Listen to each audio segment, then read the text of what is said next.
In this video, I'm going to be talking about The Wind Rises. I watched it for the first time yesterday, and I have a lot to say about it. Hopefully, this I'll be done before 7. It's 6 right now, because I'm going to be going live on Twitch. So, this is a Studio Ghibli film by Hayao Miyazaki. This is the one where he hired Hideaki Anno from Evangelion to voice the protagonist.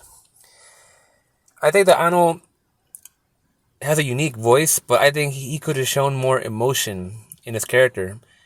Unless the character is just that apathetic. Because you know how Anno is, if you're familiar with him. But he did a good job. So, I'm going to talk about this movie. I'm going to analyze it. We'll see what I think about it.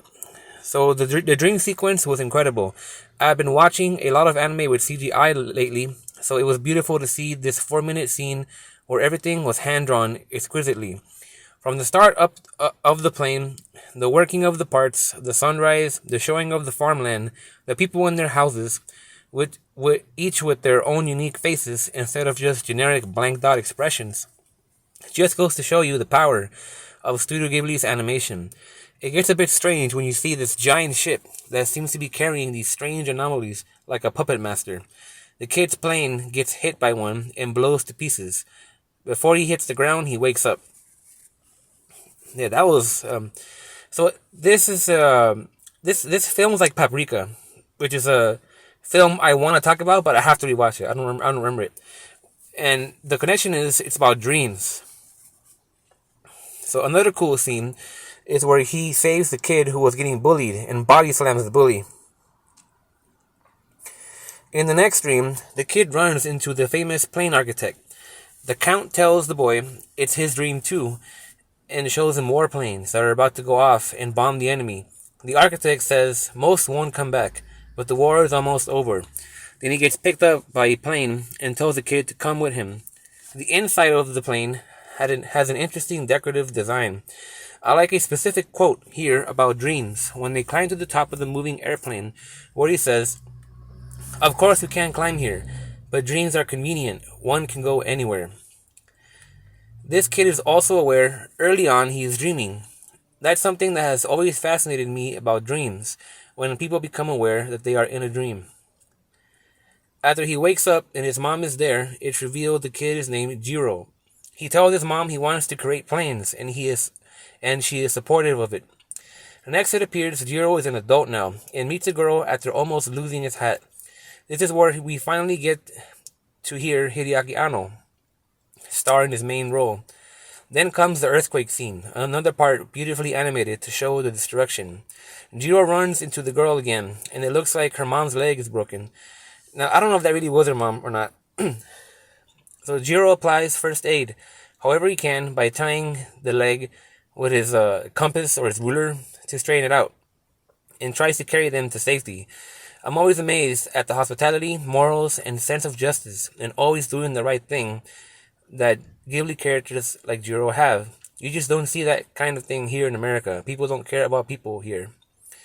And it's wonderful to see that there is no CGI crowds. Just as expected by Studio Ghibli, every person is uniquely and adequately animated. So Jiro helps the girl get back home and leads the small rescue team back to pick up the woman with the broken leg.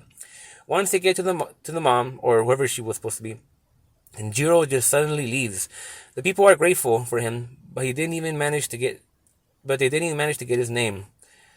So Jiro reaches some friends, and it appears Tokyo is doomed by the fire and strong winds. Jiro sees a card of the Count, and sees he built the airplane finally. They go to that scene, but the plane crashes right after, taking off, and the Italian man destroys the film in a rage. Well, that's how it was. I mean, in the beginning, when they were in the early times when they were making up planes, there was a lot of failed runs, so it's part of it.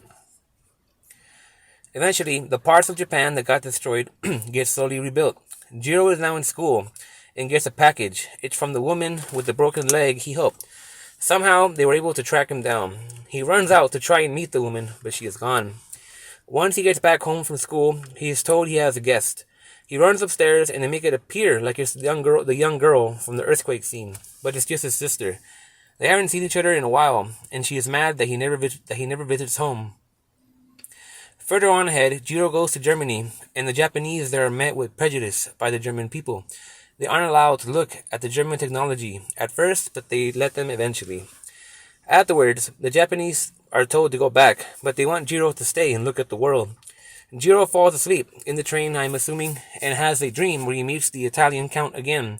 They talk about the curse of flying, since it has allowed man to further his own slaughter through wars, and whether or not the world deserves to have that kind of technology. There is a strange quote where the Italian man says, artists only have talent for 10 years. Now, I don't know where that came from. That's an interesting quote. Eventually, they introduce a new character who is a painter, except it's not a new character. It's revealed later it's the young girl Jiro helped out the day from the earthquake. She seems shy of him right away when they first meet, and they talk in the rain about that day and whatever had happened to the woman who had broken her leg. The weather clears up, and it's beautiful to see the detail and the animated weather effects, and the rain pouring on the vegetation. The girl says, life is wonderful, isn't it? I wouldn't mind living in that kind of world. People always ask me, what kind of anime would you like to live in? And it's like, usually, when it comes to anime, it's not the best kind of world you want to live in, but Ghibli film worlds are pretty comfy. At the hotel, Jiro meets a man who has a scoop on the developing war.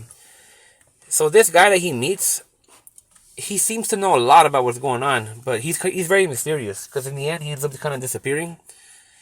But he was like he was a cool character, but it's just he was just very, like I was saying, he was just mysterious. Like why does he know so much? So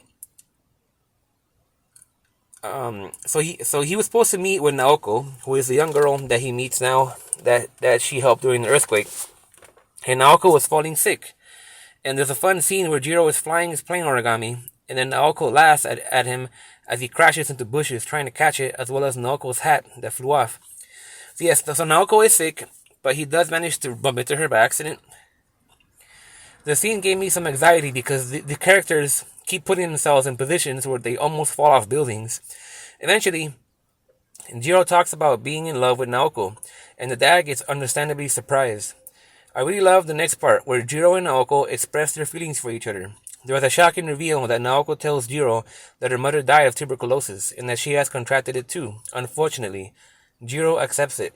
He says, I loved you since the day you rescued my hat, and Naoko says, I loved you since the wind brought you to me. That was very touching. Then things began to take a toll for the worst. The government is now after Jiro, and it's not known why at that moment. His bosses lie to protect him and takes him to a secret location so he can continue to do his work. Even Mr. Castorop wasn't safe and fled on vehicle. That's the man that knew a lot about the war, that was advising Jiro about the incoming danger. He was also the man that was singing on the piano. So Jiro doesn't understand why, but Castorp did seem like he knew too much. Tragically, Jiro finds out through a telegram Naoko had a lung hemorrhage and rushes to Tokyo to see her. He cries on the train, but continues to do his work. He manages to reach her, but it was only for a moment. Eventually, Naoko runs away from the place she was recovering in, and goes on to meet Jiro at a train station. They end up hiding out at Jiro's boss's place, but his boss had a problem with them being an unmarried couple. So they decided to marry then and there, with the boss as the boss and the wife as witness. The boss starts softening up at this point, which was nice to see in his development from how cold and rigid and harsh he had been all this time. As Jiro completes his work, Naoko is slowly dying. They spend one more night together, but she decides to leave to go back to the sanatorium to die there. The boss's wife says she wants Jiro to remember her as she was at that point, before she wastes away from the tuberculosis.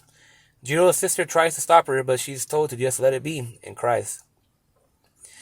So this is when it starts to turn dark, you could say. After the plane that Jiro designs flies with success, they were mass-produced by Japan. However, it's implied that all the planes were destroyed and never came back from the war. The Count also says there was nothing to return to anyways, so Japan got obliterated in the war. That's what they were trying to tell you without just outright telling you. So Naoko appears in the dream and fades away to show that she died from tuberculosis and is gone. She and the Count tell Jiro to live, and him and the Count go on to have wine. So, it's a tragedy at the end. It's a sad ending. But it's still a great film. I enjoyed it a lot. I don't know, did okay. That's really all I could say about him. The music is good, but it plays on the same motive several times, so there's not a lot of variety in the compositions. But it's still, I think it's a very strong main theme. And I remember this was hyped up when it was coming out 10 years ago. But it took me 10 years to watch it because I just kind of forgot about it. But yeah, I will definitely recommend this film. Is it one of my all-time favorite classics? No, but it's still an amazing film.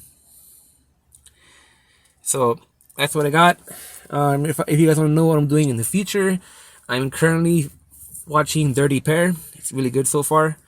I am watching Violet Evergarden, almost done.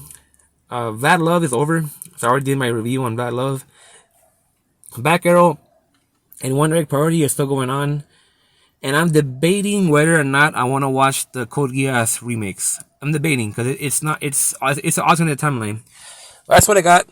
That's The Wind Rises. I think I gave it either 8 or a 9 out of 10. But I enjoyed it. It was a good film.